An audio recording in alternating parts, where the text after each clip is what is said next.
The autumn afternoon painted the old courthouse steps in shades of gold as Tyler Matthews sat with his worn toolbox, catching his breath after fixing the broken heating system inside.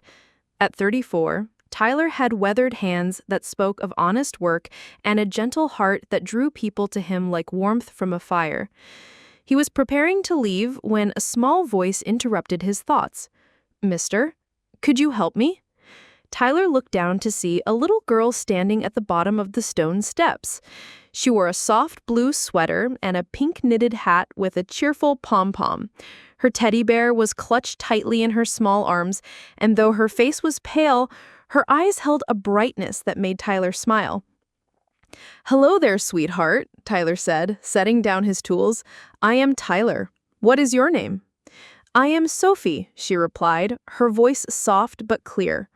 "I live up there with my grandma, but the elevator stopped working again." Tyler glanced up at the old apartment building next to the courthouse. He knew the building well, having fixed various things there over the years. The elevator had been giving trouble for months. "That is quite a lot of steps for little legs," Tyler observed gently. Sophie nodded seriously, then looked at him with a kind of direct gaze that only children possess. "Mr. Tyler, if you carry me up the stairs, I will tell you a secret. It is a very important secret." Something in her voice made Tyler pause. There was a wisdom in her words that seemed beyond her 4 years, and a quiet sadness that tugged at his heart. "Sophie, I would be happy to help you get home," Tyler said, kneeling down to her level. "But you do not need to give me anything in return." Sophie shook her head firmly. "No, this secret is special. My grandma says that when someone helps you, you should always give something back." Tyler studied the little girl's determined expression. There was something about her that reminded him of his own daughter, who lived far away with her mother. The same stubborn kindness, the same earnest way of speaking. "All right, Sophie," he agreed. "I accept your offer." Tyler gathered his tools with one hand and carefully lifted Sophie with the other. She was lighter than he expected, settling against his shoulder with complete trust. As they climbed the stairs together, Sophie pointed out things along the way. The window where Mrs. Chen always had flowers. The door where Mr. Peterson played his violin each evening. Each detail revealed how closely she observed the world around her. "You know everyone in this building," Tyler commented as they reached the 3rd floor. "Grandma says it is important to notice people," Sophie replied. "She says everyone has a story worth knowing." When they reached the 4th floor, Sophie directed him to apartment 4B.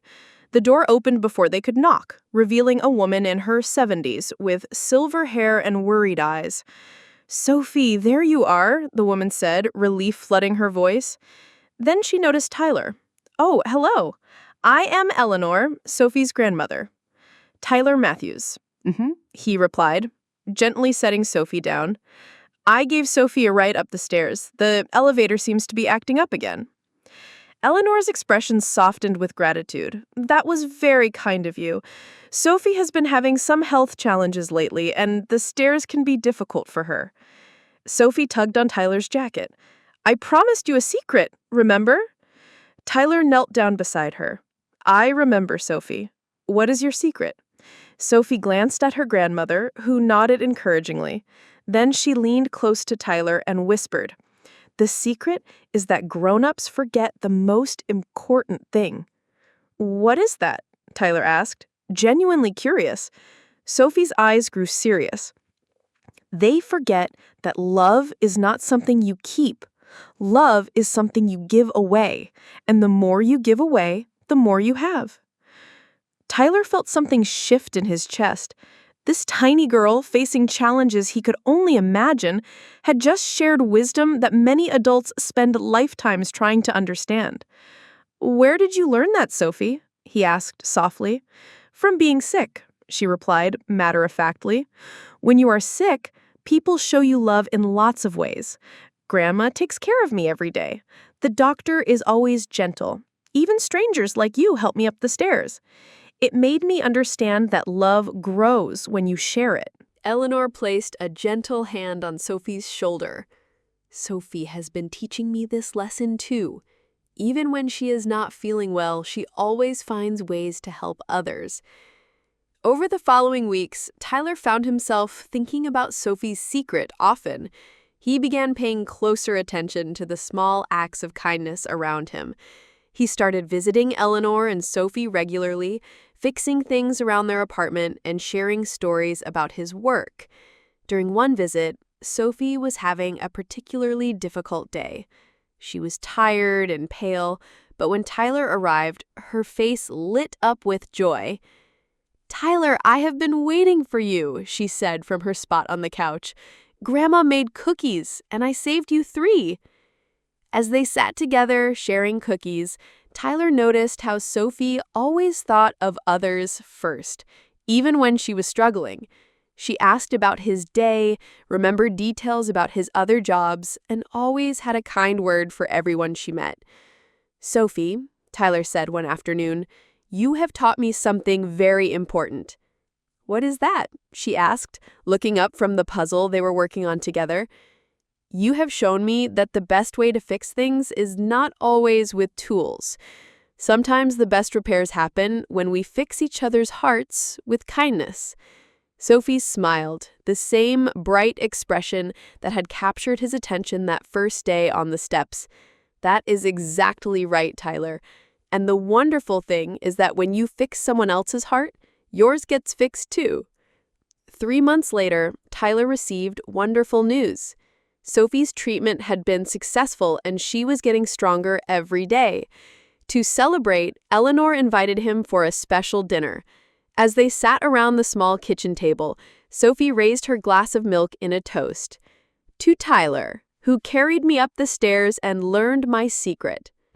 Tyler raised his own glass, looking at this remarkable little girl who had changed his understanding of what it meant to be truly wealthy.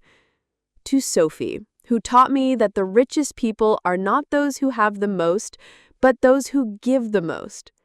Eleanor wiped away a tear. "And to the family we have become, not through blood, but through love." That evening, as Tyler prepared to leave, Sophie handed him a drawing she had made. It showed 2 figures on a set of stairs, a man carrying a little girl, with hearts floating all around them. "This is us," she explained, "sharing love and making it grow." Tyler carefully folded the drawing and put it in his wallet, where it would stay as a reminder of the day a 4-year-old girl taught him life's most important lesson. "Thank you, Sophie," he said, giving her a gentle hug. "Your secret changed everything." Sophie hugged him back with all her small strength. "That is what secrets are for, Tyler, to make the world a little bit better." As Tyler walked down the courthouse steps that evening, the same steps where their friendship had begun, he understood that some encounters change us forever. Sometimes wisdom comes from the most unexpected teachers, and sometimes the greatest gifts are hidden in the smallest packages. The elevator in Sophie's building was finally repaired the following week, but Tyler continued to visit regularly. Some connections, he had learned, are not about convenience or necessity. They're about the simple recognition that we all need each other, and that love shared freely always returns multiplied. Sophie had been right about her secret. Love was not something to hoard or save. It was something to give away generously, trusting that in the giving, both hearts would be made richer.